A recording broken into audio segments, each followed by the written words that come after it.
দৈনিক মজুরি ৫০০ টাকা করার দাবিতে চট্টগ্রামের ফটিকছড়িতে কর্মবিরতি ও মানববন্ধন কর্মসূচি পালন করেছেন চা শ্রমিকেরা।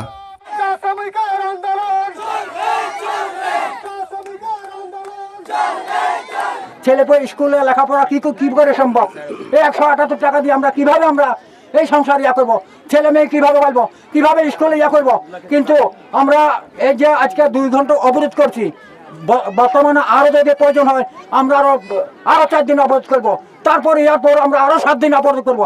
তারপর আমরা চা বাগানের শ্রমিকের এই আন্দোলন আমরা চলে দিব। যতক্ষণ মালিক পক্ষ ম্যানেজার তারা কোথায় যাবে একবার দেখবো। 12ই আগস্ট বুধবার দেশব্যাপী চলমান আন্দোলনের অংশ হিসেবে সকাল 8টা থেকে 10টা পর্যন্ত নারায়ণহাটে অবস্থিত নেপচুন চা বাগানে 2 ঘন্টা কর্মবিরতি পালন করেন শ্রমিকেরা। এই সংগ্রাম থামবে না, চলবে চলবে। আমরা বাগানে সকালে যাই 8টা বাজে, আমরা যাই সারাদিন, বৃষ্টি হলে বৃষ্টিতে ভিজি, রোদ দিলে রোদে শুকি। আমাদের যেই মজুরির বেতন দেয় এই বেতনে আমাদের পোষাচ্ছে না। আর 9 টাকা বেতন কোন হিসাবে আমরা মেনে নিব?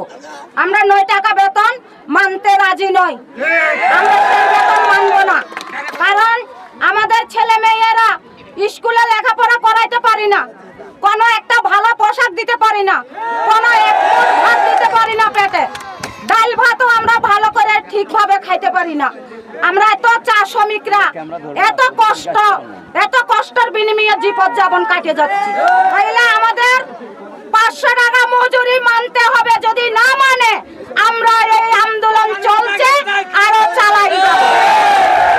সমাবেশে শ্রমিক নেতারা বলেন, 5% বার্ষিক মজুরি বৃদ্ধির নিয়ম অনুযায়ী বর্তমানে তাদের দৈনিক মজুরি মাত্র 187 টাকা 50 পয়সা।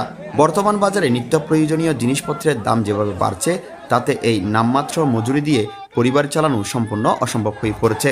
সন্তানদের পড়াশোনা, চিকিৎসা এবং দৈনন্দিন খরচ মেটাতে তারা চরম হিমশিম খাচ্ছেন। তাই বাধ্য হয়ে তারা রাজপথে নেমেছেন।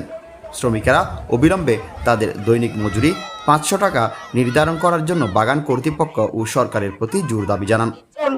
আপনার যখন সরকারি ভোট আসে তখন চা শ্রমিকদের কাছে যেত বিশেষভাবে সরকারের নেতারা চা শ্রমিকের ভোটের জন্য দুয়ারে দুয়ারে ঘুরে বেড়ায়, কিন্তু দেখা যায় ভোট পাওয়ার পিছিয়ে চা শ্রমিকের জন্য কিছুই করতে বাধ্য হয় না। তো আমরা এখন জানতে পেরেছি বর্তমান আমাদের বাংলাদেশের সরকার ছিল না, কিন্তু আমরা অতদিন ধৈর্য ধরেছিলাম।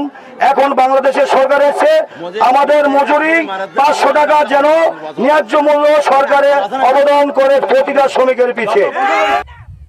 সমাবেশে বক্তব্য রাখেন নেপচুন চা বাগান শ্রমিক সভাপতি মৃদুল কান্তি কর্মকার, দেশসেরা চা শ্রমিক জেসমিন আক্তার, চা শ্রমিক অনিতা রিকিয়াসন, আনোয়ারা বেগম, তাহেরা বেগম, শঙ্কর দাস, প্রদীপ দাস, সুভাষ চন্দ্র দেবদাস, সাধন দাস এবং মোহাম্মদ আবুল কালাম আজাদ সহ আর অনেকেই।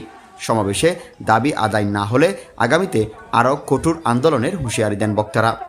এদিকে শ্রমিকদের এই আন্দোলন ও দাবির ব্যাপারে নেপচুন চা বাগানের ম্যানেজারের সাথে কথা বলতে গেলে তিনি সাংবাদিকদের কোনো প্রশ্নের উত্তর না দিয়ে চলে যান। মানববন্ধনে বাগানের শত শত নারী পুরুষ শ্রমিক অংশ নেন এবং তাদের ন্যায্য দাবির পক্ষে বিভিন্ন স্লোগান দেন।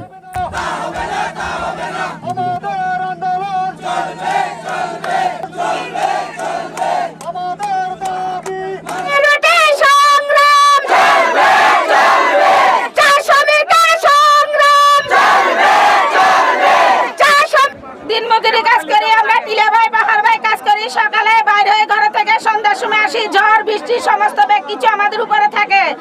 তাই আমাদের 3% বেতন মালিক পক্ষ দিচ্ছেন, সেই বেতনে আমাদেরকে পোষাচ্ছে না। আমরা এই বেতন মানি না, আমাদেরকে 500 টাকা বেতন দিতেই হবে। আমরা 500 টাকা বেতনের ধার্য করছি, সেই 500 টাকা বেতন আমাদের যদি মানামানি না হয় তাহলে আমরা এই আন্দোলন শুরু করছি। এই আন্দোলন থামবে না, এই আন্দোলন পোষাতেছে না। ঠিক মতন আমরা খাওয়া দাওয়া করতে পারি না। একটা জিনিস কিনতে গেলে 100 টাকা হইতে 80 টাকা হইতে 90 টাকা পর্যন্ত কেজি পড়ে।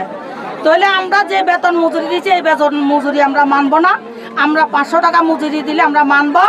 আর এই সংগ্রাম বাগানে যদি ন্যায্য মতন বেতন না দেয়, না পরিচালক করে, তাহলে আমরা মানবো না। এই জন্য আমরা চা শ্রমিক কোনো ছেলে মেয়েকে ভালো করে লেখাপড়া শিখাতে পারি নাই, ভালো করে এক মোটা ভাত খাওয়াতে পারি নাই। আমরা মানে দুঃখের জীবন যাপন করতেছি। কারণ অনেক সরকার গেছে আসছে কিন্তু আমাদের কেউ কোনো ধরনের উপকার করে নাই। কারণ আমরা এখন বলবো একটা সরকার হয়েছে নির্বাচিত, সেই জন্য যেন আমাদের প্রতি দৃষ্টি আকর্ষণ করে, এক সুদৃষ্টি আকর্ষণ করে। কারণ আমাদের প্রতি কেউ সুদৃষ্টি আকর্ষণ করে না। এই কারণে একটা মানুষ কিভাবে চলে, কিভাবে খায়, কিভাবে থাকে, এত নিম্নমানের টাকা দিয়ে আমরা বাইরে হাটে একটা চায়ের দাম যদি 20 টাকা হয়, আমরা কি করে চলবো? আমাদের কারেন্ট বিল যদি মাসে আসে 1000 টাকা, 1200 টাকা, 800 টাকা, 700 টাকা, আমাদের বেতনগুলো থাকে কিনা? আলুর দাম বেশি, তরকারির দাম বেশি। আর আজকে দিন দিন সমস্ত কিছু বাড়তেছে, আপনাদের প্লান্টেশন বাড়তেছে, আপনাদের বিভিন্ন পদের বাড়তেছে, আজকে সমস্ত কিছু বাড়তেছে, কিন্তু যারাই চা শিল্পকে ধরে রাখবে, চা শিল্পর কোনো নার্সারি তৈরি হচ্ছে না। চা বাগান চালাবার জন্য সেফটি নার্সারি তৈরি করা হয়, চা বাগানের জন্য নার্সারি তৈরি করা হয়, কিন্তু চা বাগানগুলোকে ভবিষ্যৎ যে ধরে রাখবে, সেই ধরে রাখার জন্য শ্রমিকের সন্তানদের যে নার্সারি তৈরি করা হবে, শ্রমিকদের লেবার লাইনকে যে মজবুত করা হবে, শ্রমিকের লেবার লাইনে NM9 2006 সালের যেই সংগঠিত সম আদালতে যেই ম্যানুয়ালগুলো দেওয়া ছিল, প্রত্যেক ম্যানেজার সাহেবদেরকে অনুরোধ করছি, আমরা মুখে ভিক্ষা চাইবো না, আপনার কাছে অনুরোধের দরকার নাই। আমরা আমাদের আইনগত অধিকারের দাবিগুলা যথাযথভাবে আপনারা মালিক সাহেবদেরকে বলে পেশ করুন। আমরা এই মাটির মানুষ, সবুজ মাঠে খেটে আমরা সোনার ফসল উৎপাদন করে দিই, সোনার ফসল উৎপাদন করে দিই, কিন্তু আপনারা যে চা খাচ্ছেন, চায়ের কাপের দাম হলো 500 টাকা, আর চা যে উৎপাদন করছে তার বেতন 160 টাকা, 180 টাকা। আমাদের পেটের জন্য জোরালো দাবি, আমরা হেলিকপ্টার কিনতে চাই না, আমরা প্রাইভেট কার কিনতে চাই না, আমি এসি রুমে ঘুমাইতে চাই না। আমি চাই এই দেশের আমি এই দেশের জন্মভূমি, এই দেশের বাঙালি, আমি চা শ্রমিক, আমি দুটো ডাইল ভাত খেয়ে বাঁচতে চাই। আমাদের উদ্দেশ্য হলো কোম্পানিরা আমরা কম সুযোগ সুবিধা করে দেন। আমরা এই রোদে ফুরিয়া ম্যাগে ভিজিয়া ফুকের কাম জোকের কাম খাই অনেক কষ্ট করি। আমরা শ্রমিকেরা অনেক উন্নতি করছি কোম্পানির, কিন্তু আমাদের দাবি মানে নাই।